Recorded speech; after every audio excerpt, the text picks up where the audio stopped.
There are students who are underserved. This is the way to get it done. The problem in the formula right now, the weakness is the additional 5% for at-risk children. And to get that done, we have to commit ourselves to fully funding MAAP.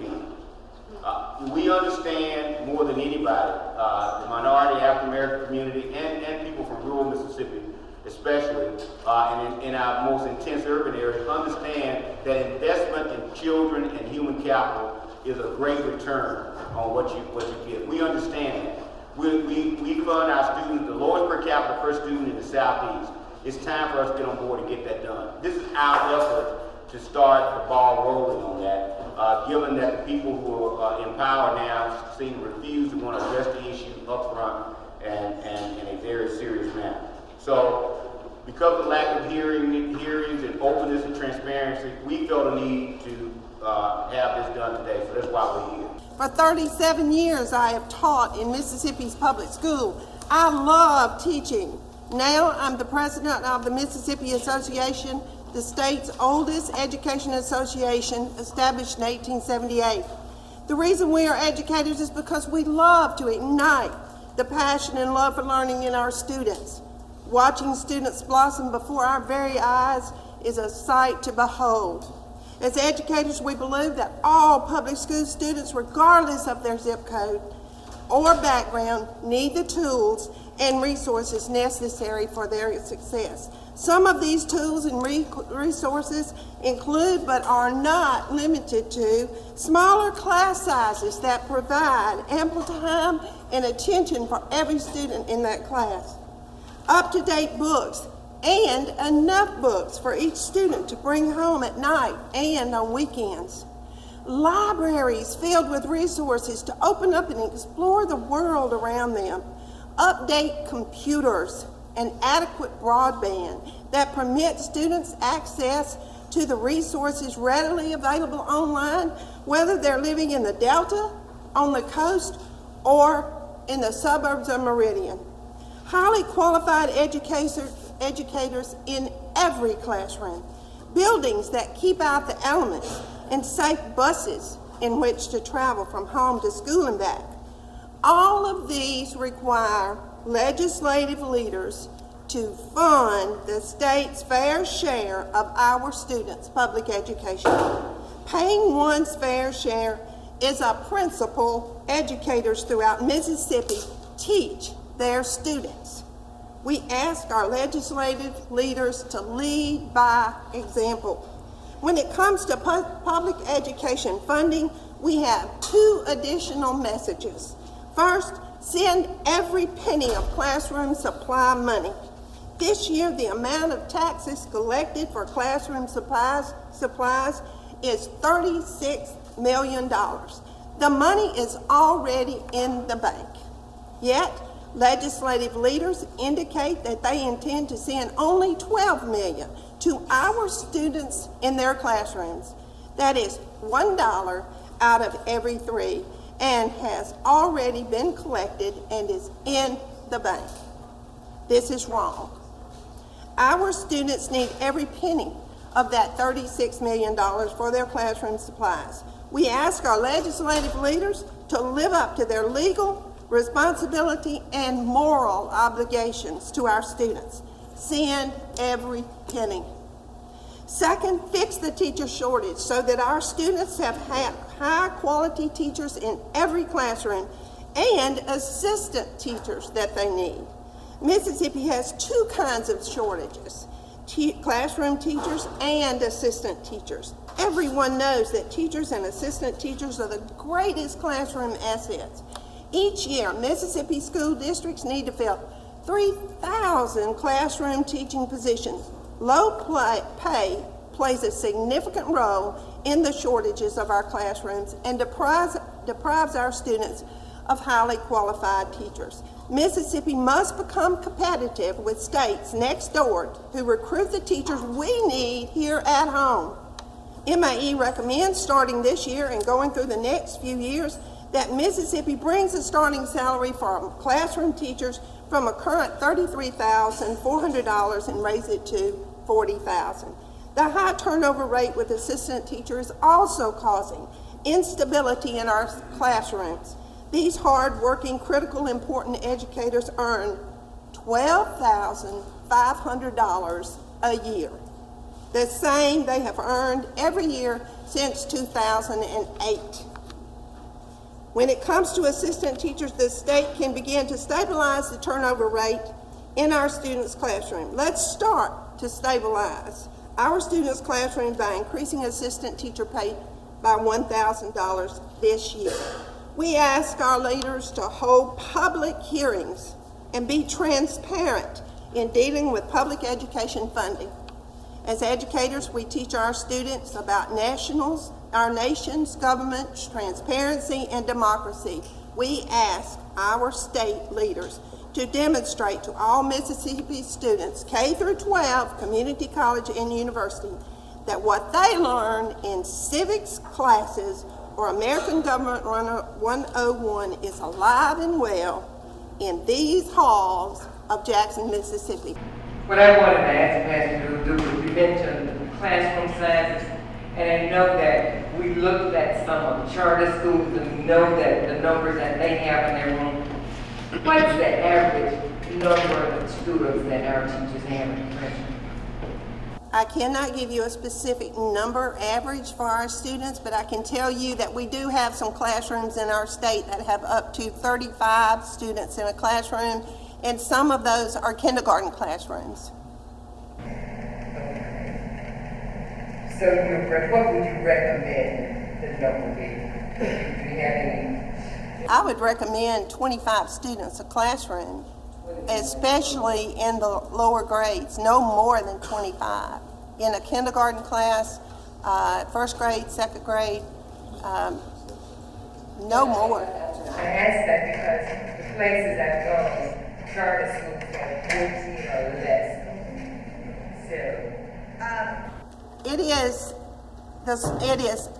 It is proven that the smaller the classroom size, the more attention an individual student gets. So the smaller the classroom, the better the students will achieve, because the teacher has time to spend with them. One more question, gentleman from Scott. Ma'am, just to piggyback off of the lady of mine was asking just a second ago. So your opinion is that if one of the arguments that we had on the House floor earlier this year was that the size of the charter school versus the size of the public school has to do with the outcome of the children. And I can speak for example, I have one school in my district that has the average about 15 children in the classroom, and their graduation rate is about 95%.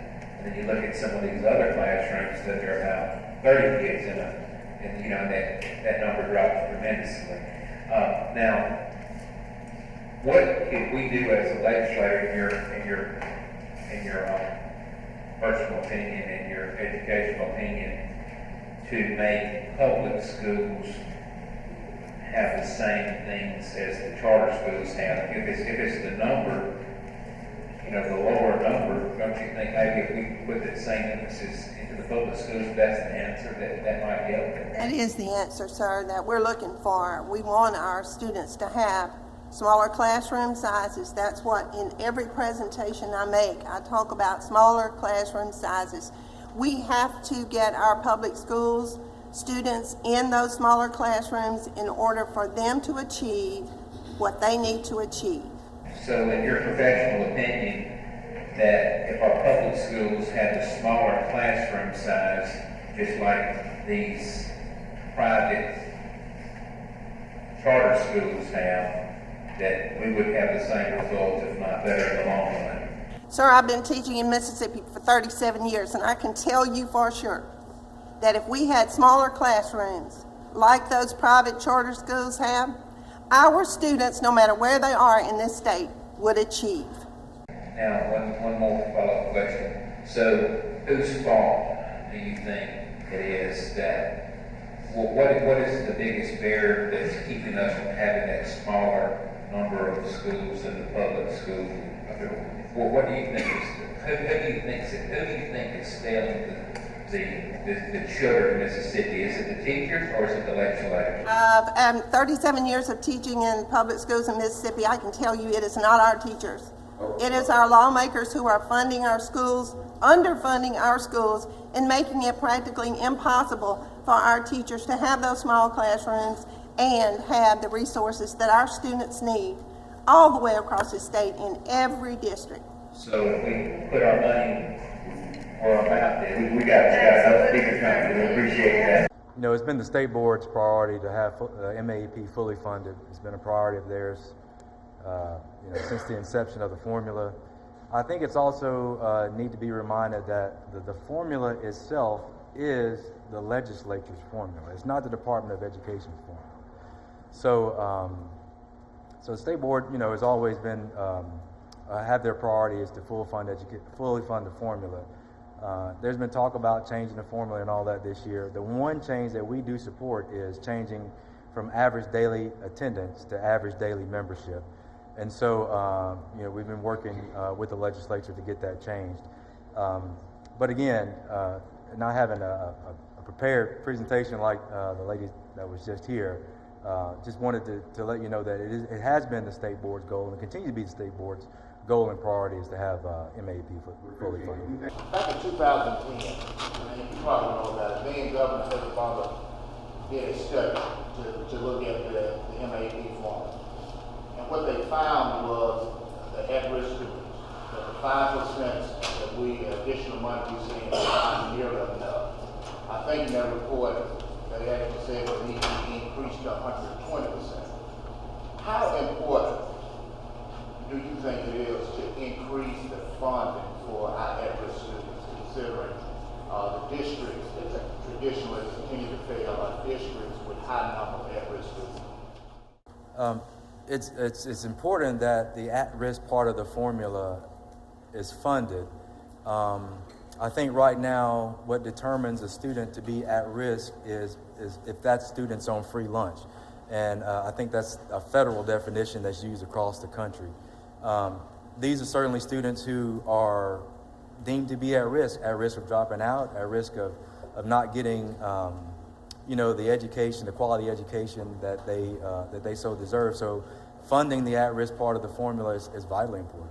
It's been reported that the state owes the 500,000 public school students or the 140 districts in the state of Mississippi $2 billion. That's the amount of money that MAEP had. It's been fully funded from 1998 up to this period of time.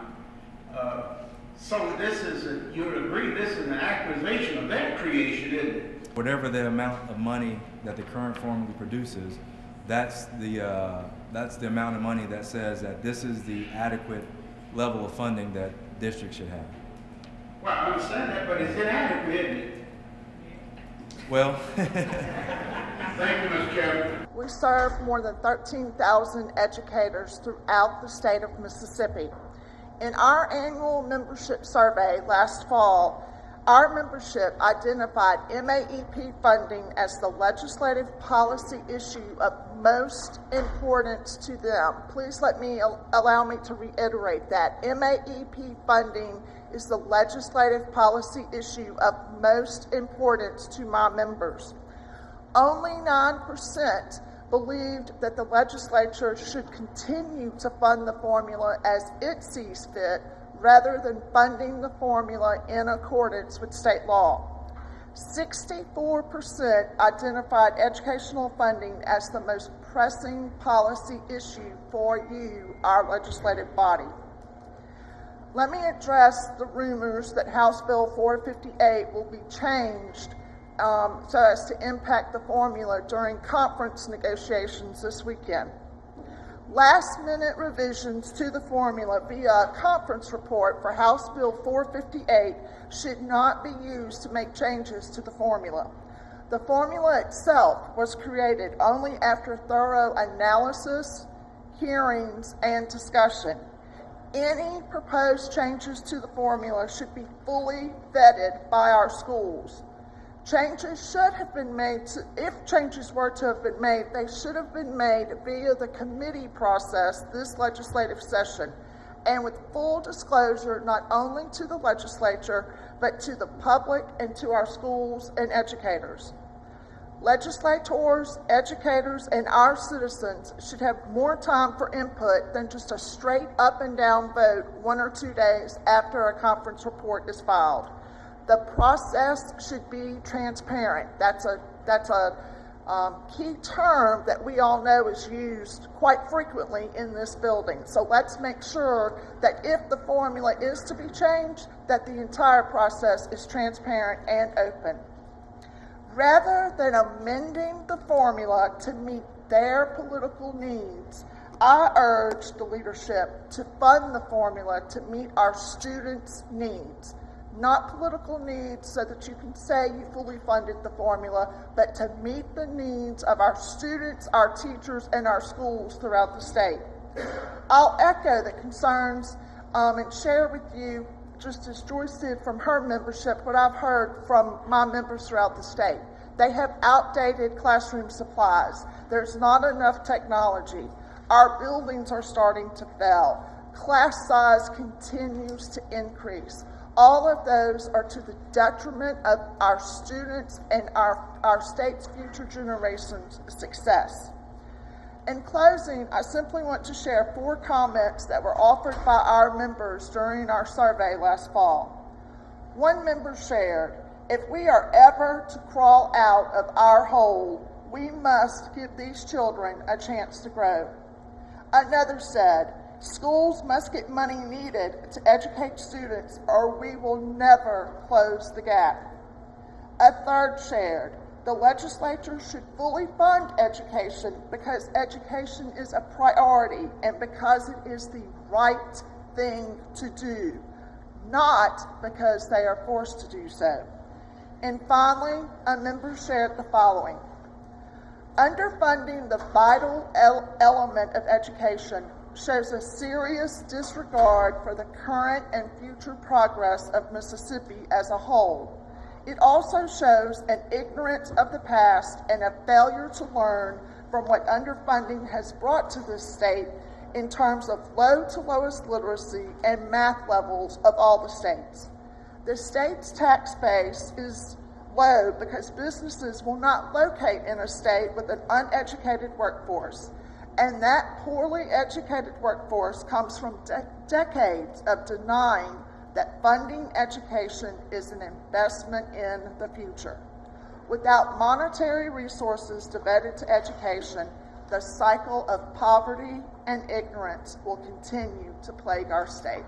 First thing I'd like to do for your benefit and consideration is to share with you a definition of what fair school funding is defined as being. We need a common definition of what fair funding is.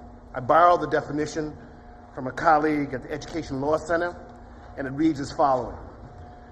Fair school funding is defined as a state finance system that provides a sufficient level of funding to ensure equality of educational opportunity, with funding distributed to districts within the state to account for additional needs generated by student poverty.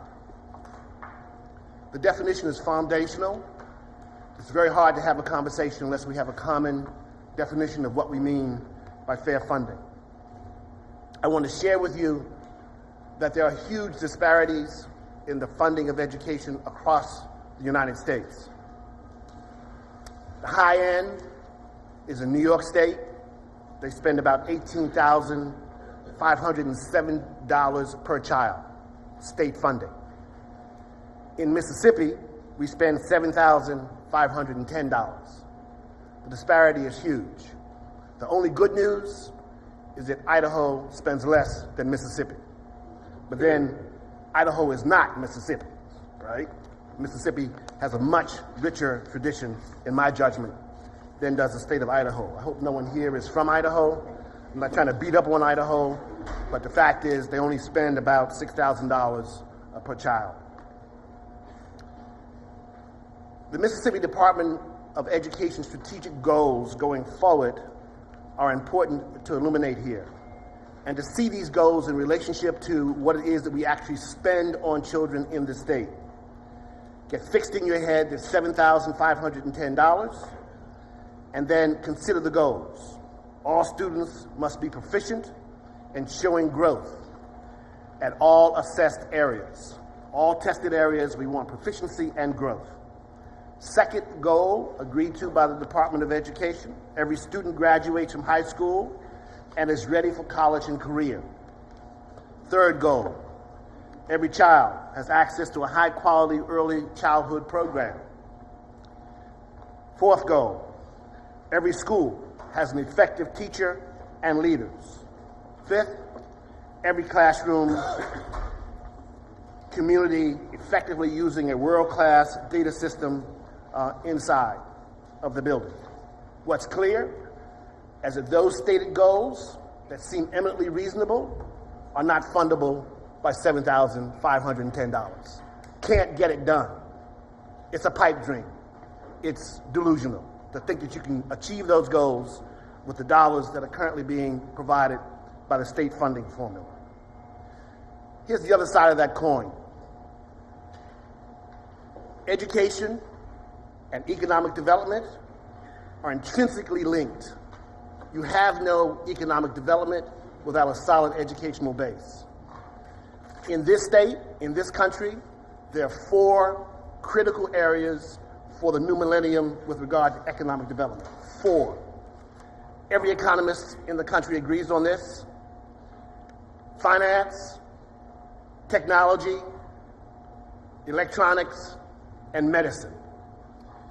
Funding currently in the formula does not prepare a human capacity, development to take advantage of these opportunities that are emerging economic opportunities for the state. Undereducated and unemployed citizens are an expense item. They cost money. The issue is whether you're ready to pay now or whether you're going to pay later. You don't educate for the new economic opportunities, you will pay later.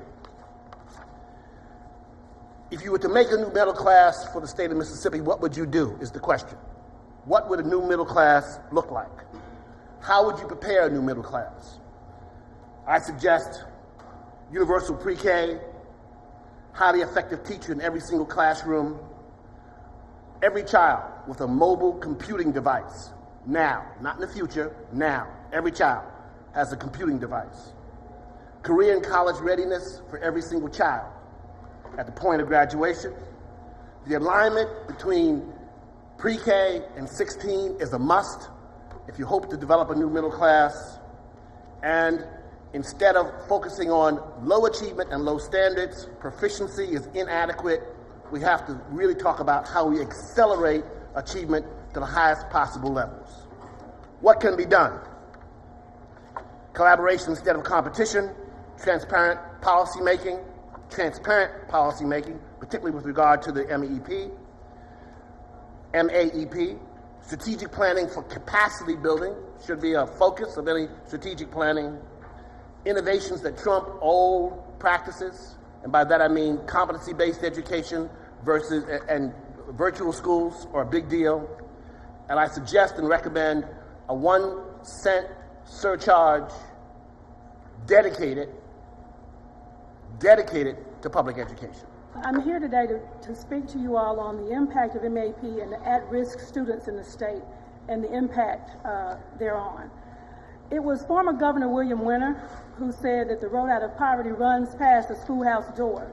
No more profound words have been spoken that describe the critical value of education to thousands of at-risk students here in our state. But we are living in a time where for many of these students, this road is plagued with barricades, detours, potholes, and booby traps along the way, limiting their opportunities when they finally do get to a schoolhouse door that should be providing them with an education that could deliver them from a life of poverty, if they had the adequate funding to do so. The U.S. Department of Education outlines over and over again the growing gap between rich and poor, affecting many aspects of our life in this country and state, from health to work to home life. Nowhere, no one place this is supposed to give Americans an equal chance at life is other than the schoolhouse, and it's becoming increasingly unequal. Numerous researchers have well documented increases in the number of extremely poor schools, but now there's even more evidence that poor schools are getting increasingly shortchanged by both states and localities that fund them. In 2005, the U.S. Department of Education pointed out that the richest 25% of school districts receive 15.6% more funds from state and local governments per student than the poorest 25% of school districts. This gap has grown since 2001 and continues to expand. The picture gets even more complicated when you take into consideration federal funding. When federal funding is included in the conversation, almost all of the funding gaps disappear. But the Department of Education says that this is a problem because federal dollars were never intended to act as the equalizer for an unfair playing field set by the scarcity of state and local dollars. So to take a look at Mississippi in a snapshot in a time to get a clearer picture of what is really needed in terms of funding to adequately educate our state's at-risk population, I'm referring to a report from Southern Echo that looked at that time specifically at the at-risk expenditures in Mississippi. And this was during the time of 2006-2007, just to make the point. 65% of Mississippi students enrolled in 2006, 293,220 of them, of the 503,000 qualified as children at risk. More than 6 of every 10 students in the state qualified as being at risk. Now think about how long ago this was. It's more than that now. 41% of Mississippi school districts, that's 63 districts, have enrolled 70% or more children at risk. And the numbers go on and on, all the way down to talk about 30% and 96.7% of those Mississippi districts with more children at risk. In the school district with the fewest children at risk, 22.78 of the students enrolled, or at least 1 of every 5 of those students is a child at risk. During about the same time when Mississippi last reevaluated the Mississippi Adequate Education Program formula in 2005, the state's expert consultants concluded that the formula should provide an enhancement of 114% above the base student cost. With this in mind, you know that we definitely need more money to cover those students who are at risk. When you look at the 5%, at this particular time, that amount was only $228 more per student to fund the at-risk students, when 114% is needed. I submit to you all that we definitely have to do something to make sure that the at-risk population of students is highly considered in this process. Researcher after researcher says they provide the same information that makes this very clear, and we need to take action to not only make sure that we fully fund MAEP, but that we also increase the funding for at-risk students.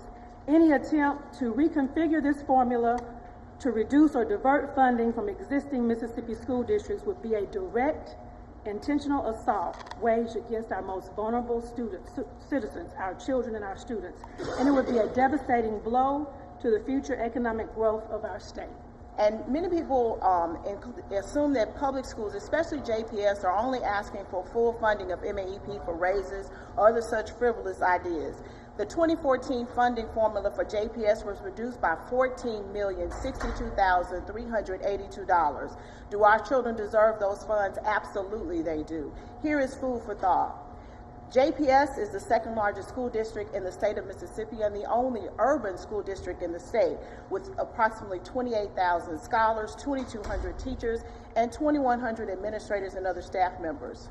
Over the past 3 years, in order to close the technology gap, JPS, using their local funds and their federal E-Ray dollars, have spent approximately $3.2 million to provide infrastructure to every classroom in our 7 high schools and most of our classroom in our 10 elementary schools. We are still seeking an additional $3 million to equip our elementary schools, which are 39, We believe that our scholars deserve at least one place that they can access the World Wide Web so that they can be on the same level to compete with scholars from neighboring states, especially since the most recent history book ends with the first election of President Barack Obama.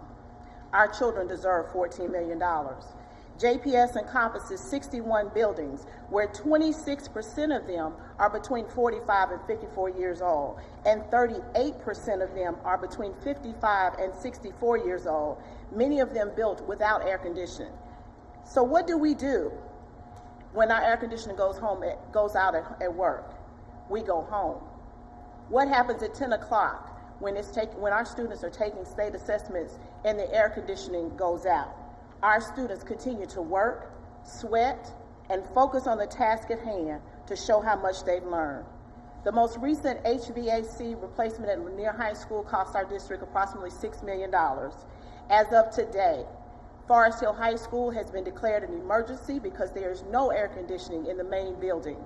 Approximate cost of a temporary fix, $500,000.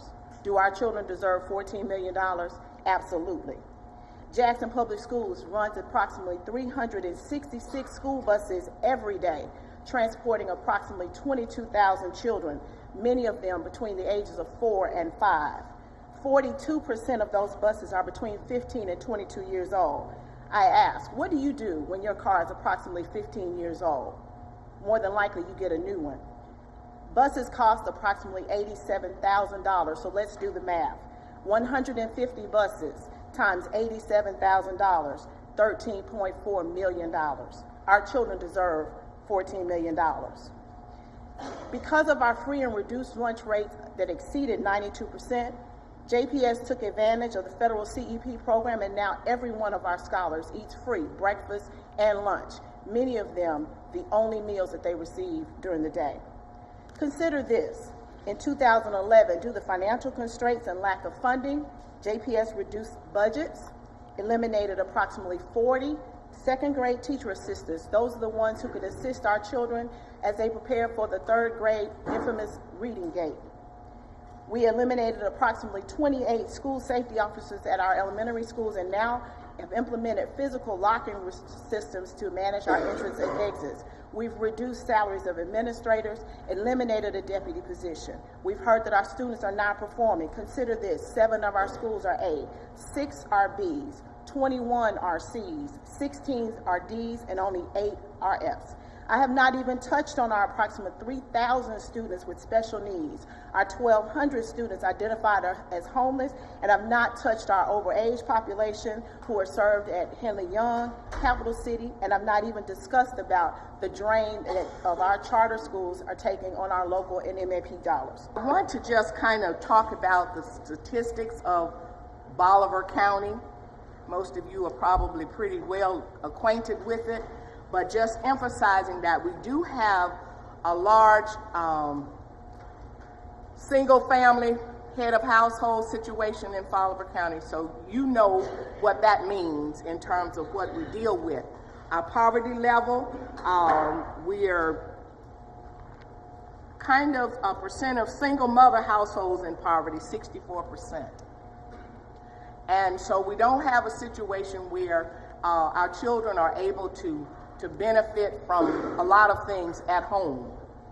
And with a high poverty level, we know that then our local economy does not provide to a great degree for our schools.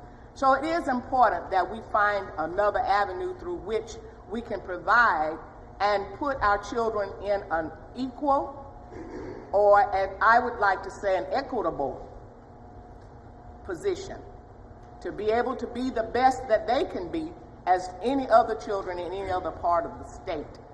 And because we have to rely on our governmental agencies, local as well as statewide, then we want you to know that it is important that our children receive that upper hand so that they can then be what they should be as well.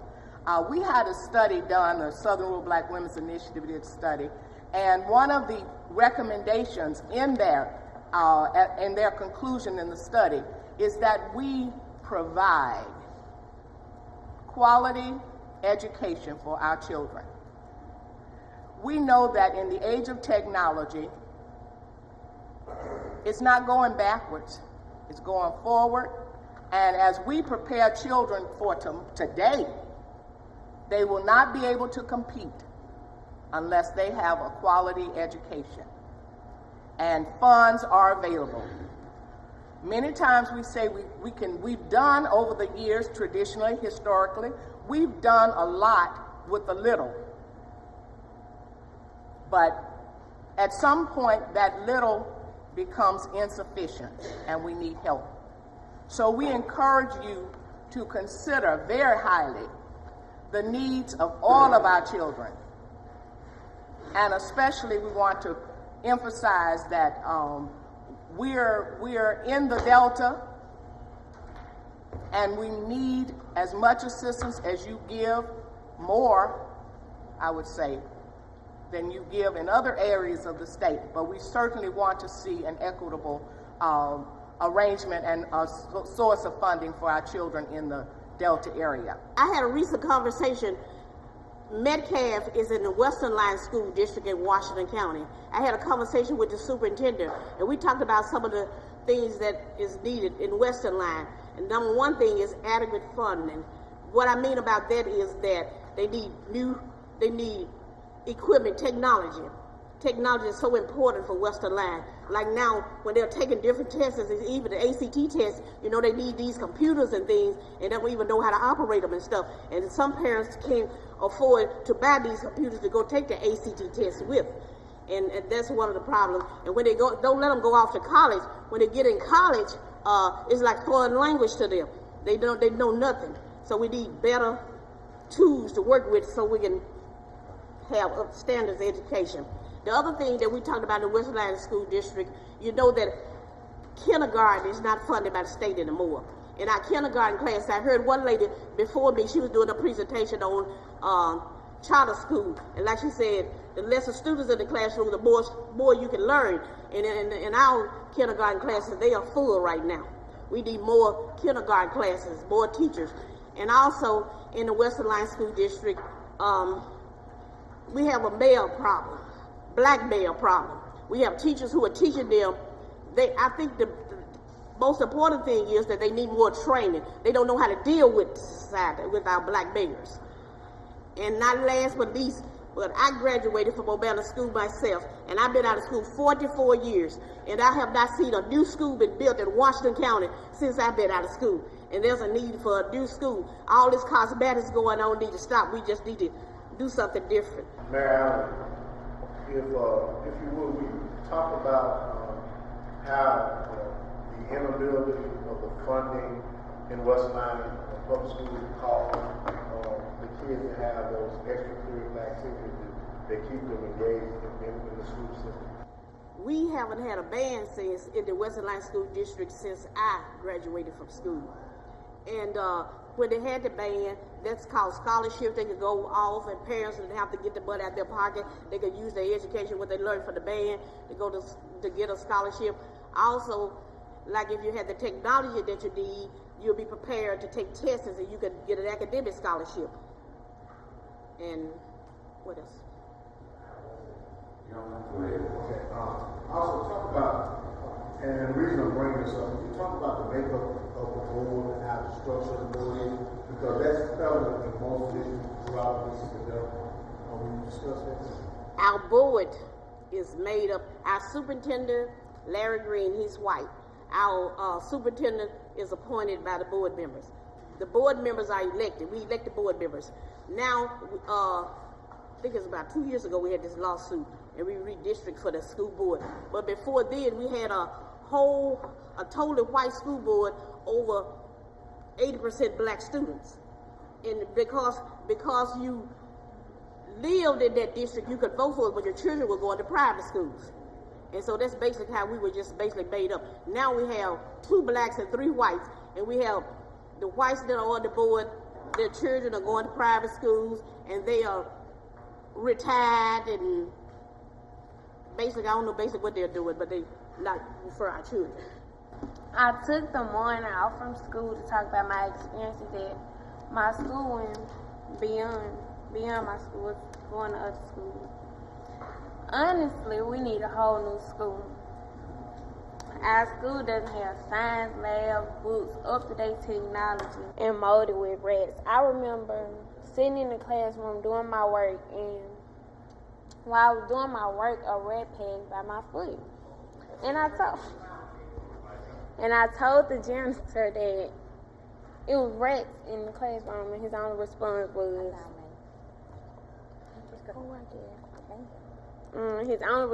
was, oh, the rats everywhere.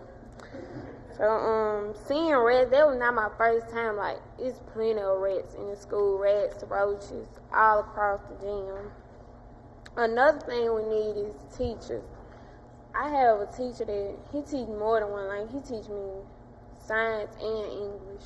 So we need more teachers so they can focus on teaching us one subject.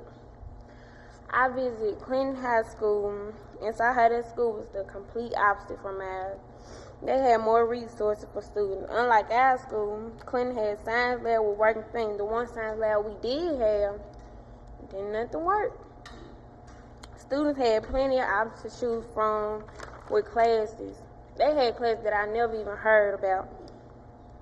Going around the school, we visited the gym. The gym looked new with nice bleachers. Our school still have bleachers from the 90s, from when my mom graduated.